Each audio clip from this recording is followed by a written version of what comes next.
So we learned he has to do the blessing concerning his wife, a mother-in-law, and her 8 daughters-in-law. Sheoldu Shisho Bekeres Echon, each of whom gave birth to 6 sons in a single womb, sextuplets. Right? Shenema. Next page, Joyce. Shenema Puloisai Hashemini Kiverhoi Elokim. And Oved Edom had sons. Hashemini, his firstborn, Pelusi the 8th, for God blessed him. So the pasuk goes to elaborate this blessing, the blessing of Edom. Kol eila mibnei Oved Edom hema uvneim ve'achayim anshei chayil u'ish chayil bekoyach la'avod 62 lo'Oved Edom. All these were the sons of Oved Edom. They, their sons, and their brothers, each a man of special strength for the temple service, 62 for Oved Edom. As a result of this blessing, Oved Edom's offspring totaled 62 sons and grandsons. His 8 sons, the sextuplets, born to each of his 8 daughters-in-law, and the sextuplets born to his wife, altogether. So 48 plus 6. Yeah. So the Gemara now presents a series of teachings from Rabbi Avin, the Levi, one of which describes the benefit that will accrue to one who shares a meal with a Torah scholar. Rabbi Avin's first teaching: Am Rabbi Avin Halevi. Whoever forces the moment, the moment forces him. But whoever yields before the moment, the moment yields before him. What does it mean? Forces the moment. So it says in number 5, this occurred to Avshalom, the son of King David, who attempted to seize the kingship from his father by force and failed. Meaning, you're trying to push is you're trying to receive something that you're not yet deserving. Right? You want to go through the shortcut. You don't want to wait until you get to that. Maybe Avshalom could have been the king, but he pushed it to become the king earlier. Wanted to kill his father, and then he can become the king, instead of waiting for it. But if you do it the other way around, whoever yields before the moment, meaning allow the time to pass, allow things to mature, the moment yields before him. If one recognizes that the time is not yet ripe, and therefore defers his plans, he will not lose by it, but he will eventually know a time of success. You're not trying to push it. And this is known from the incident with Rabba and Rav Yosef. The Rav Yosef Sinai, Rav Yosef, in the great breadth of his knowledge, was referred to as Sinai. A lot of knowledge, so they called him Sinai, like Mount Sinai. Rabba was called Oker Harim, the one who puts a putter of mountains, an expert in the most exacting analysis of Torah. So Rav Yosef was very knowledgeable, and Rabba was extremely analytical, which is 2 types of minds. One mind is easy to acquire knowledge. One mind takes something small and analyzes it, and more goes into the very depth of it. So Rabba was like this. Rabba was Oker a putter of mountains, expert in the most exacting analysis of Torah. The Gemara says, Itzter chaleu shata. It happened that the hour arrived when the rabbis needed for one of them to assume the leadership of the academy in Babylonia. So they're not sure which one should they take, the Okeravim or the Sinai. Should they take someone that is extremely knowledgeable, or they take someone that is extremely analytical? Shalchu le'atam, the rabbis sent the following message to the rabbis in Eretz Yisrael: Sinai ve'Okeravim, eze mehem kodem. Which one takes precedence?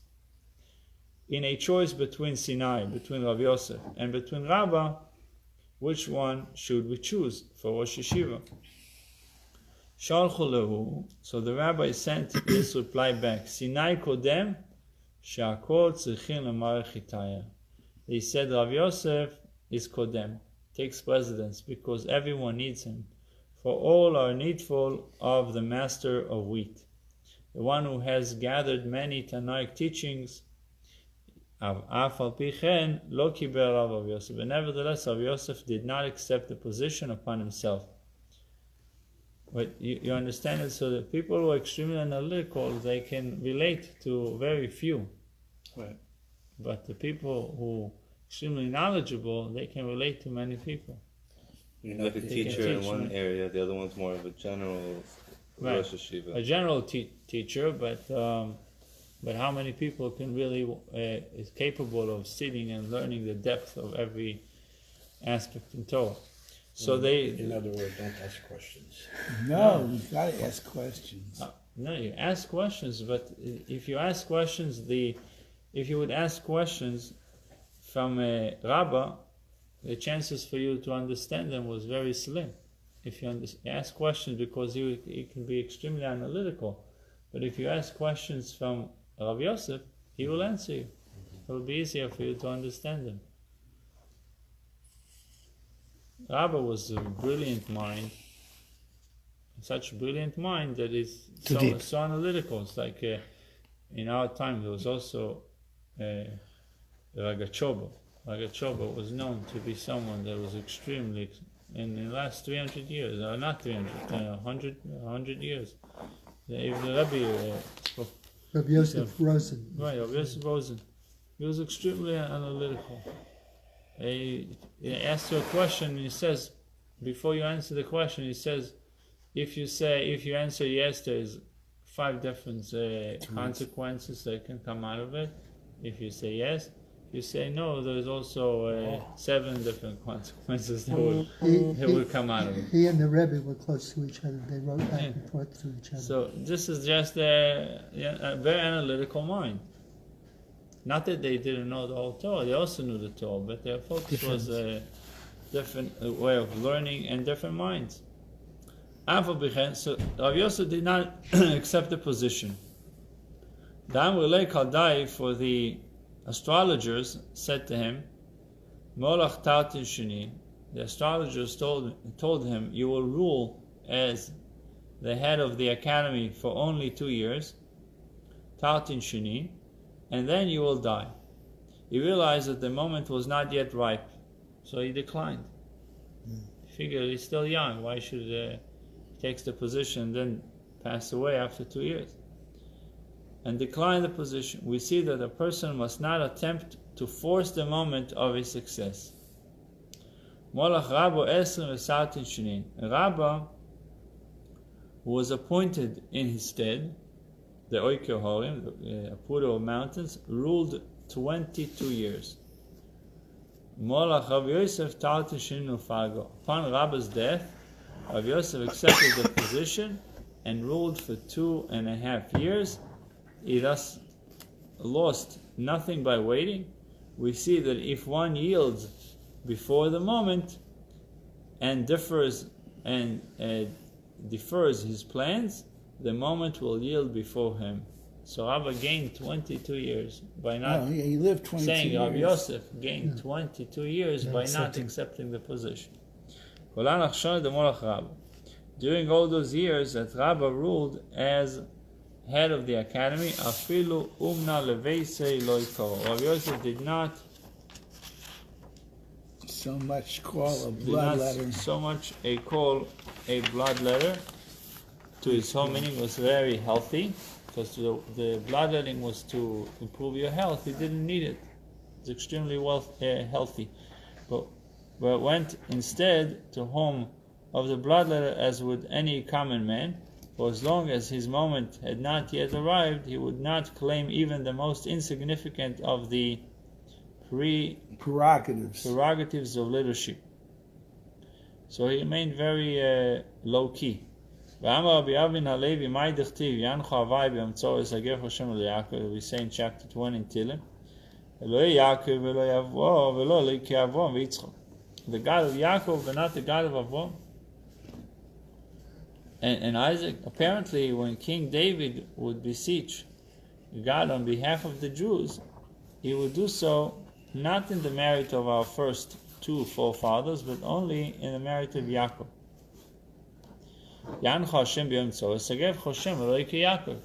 Why David HaMelech doesn't say like Avram, like Yitzchak? From here we see that when several are carrying a beam, few people carrying a beam, the owner of the beam must insert himself under the thick part of the beam, for since the beam is his, he must bear the heaviest load. He should do the most of the carrying. Likewise with Yaakov, since it was he who sired and raised all the tribes of Israel, they are his. It is therefore his responsibility to pray for mercy upon them. What is sired? Meaning he is the one that raised them up, that went through all the difficulties to bring them up, all the troubles that he had. He is the father of the Jewish people. Avram say, I only gave birth to Yitzchak. I am worried about Yitzchak. Yitzchak can say, I'm worried about Yaakov. He's my son. Yaakov has to worry about his 12 children. 12 children is the entire Jewish people. Not that Avram would say it, but David HaMelech says, you are the first one to be responsible. They didn't learn that the grandchild's also like a child. Yeah, So that's why we are his childs. But the closest one is obviously the Yaakov. So V'amar B'Avin.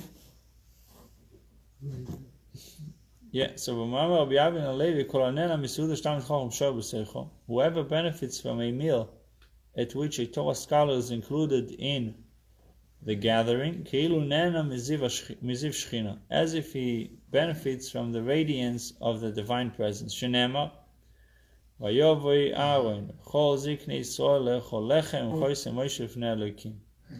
Aaron and all the elders of Israel came to eat bread with the father-in-law of Moshe before Hashem. But now did they truly eat before Hashem, before God? They only ate before Moshe. Comes to teach you, whoever benefits from a meal at which a Torah scholar is included in the gathering, it is as if he benefits from the radiance of the divine presence. In sharing a meal with Moshe, it was indeed as if they ate before Hashem.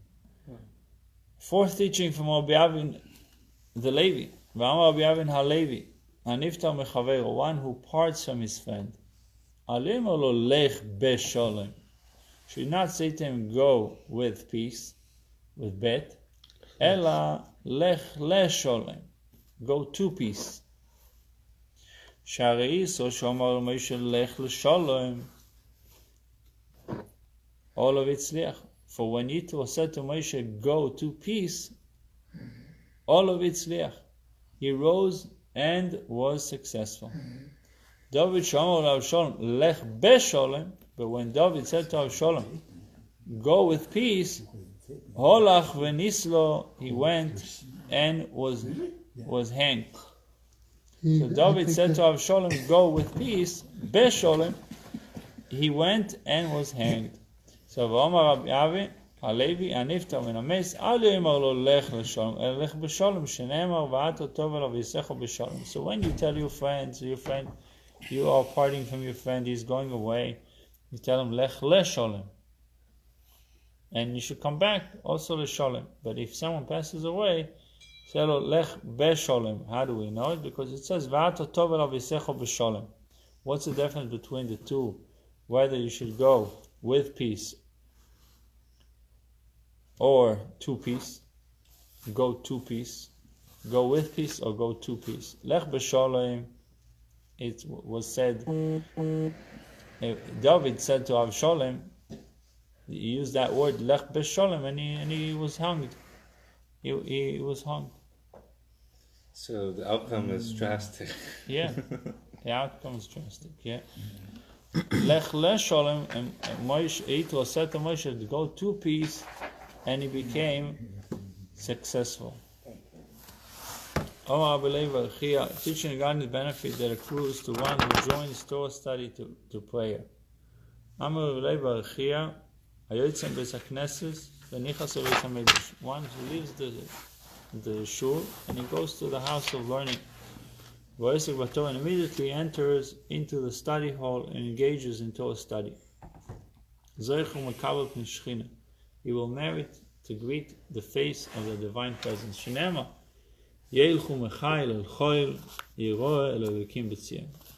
Go from multitude to multitude, appear before Hashem in Zion. This refers to one who goes directly from the multitudes in the synagogue to the multitudes in the study hall. You will merit to appear before God in Zion. Amar Rabbi Chia bar Ashi Amar Rav, Talmidei Chachomim en hamenucha lo b'olam hazeh v'lo b'olam habo. Torah scholars, they don't have peace, not in this world, not in the world to come. No rest. That's what it means. En menucha, no rest. Shenemar yilchu mechayil l'chol yirol l'kim b'tzion. Go from multitude to multitude, appear before Hashem in Zion. The reference is to the multitudes studying Torah in the academies of the world to come. Even there, a Torah scholar climbs from level to level, one level of Torah to the next, the spiritual stature ever increasing. He knows no rest in the Odyssey, in his Odyssey. He knows no rest in his Odyssey. His journey. Yeah. The Gemara concludes the tractate with a teaching concerning the benefit the Torah scholar gives the world. Omar Abelazar said in the name of Bichanin, Torah scholars increase the peace in the world. All your sons will be disciples of Hashem, and abundant will be the peace of your sons. Do not read your sons, but your builders. The verse refers to Torah scholars who build the world with the Torah, and it is they who, in the verse's words, generate peace in the world. Sholem Rav abundant peace to those who love your Torah, and there will be no obstacle for them. So we see they don't have rest, but they have peace, and they promote peace, and they bring peace to the world. So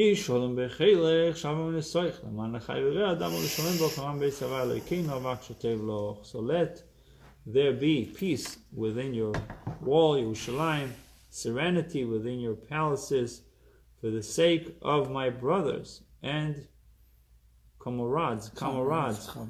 Yeah, chaverim. I will pronounce peace upon you, Yerushalayim, for the sake of the house of Hashem, our God. I will request good for you, Yerushalayim.